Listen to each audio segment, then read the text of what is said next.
How to prevent TikTok notifications during certain hours. This can be useful if you don't want to receive notifications while you're sleeping or if somebody has your phone during certain hours, stuff like that.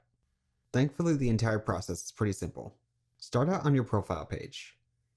Then, go to the top right corner and tap on the icon with three horizontal lines. On the new box that pops up, tap on Settings and Privacy or just look for the gear icon. On the Settings and Privacy page, scroll down to Content and Display. Then tap on Notifications. You can see at the top there's this button that says Push Notification Schedule. Go ahead and tap on that.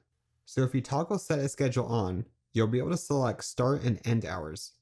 During these hours, you won't receive any notifications from TikTok, at least not push notifications.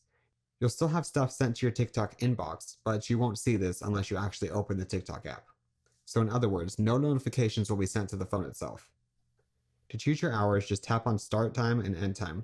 I'm going to set mine to no notifications between 10 p.m. Whoops. Make sure you tap on the Done button. And let's say 6 a.m. And there you go. Between these hours, you'll receive no notifications from TikTok. Before you go, check this out.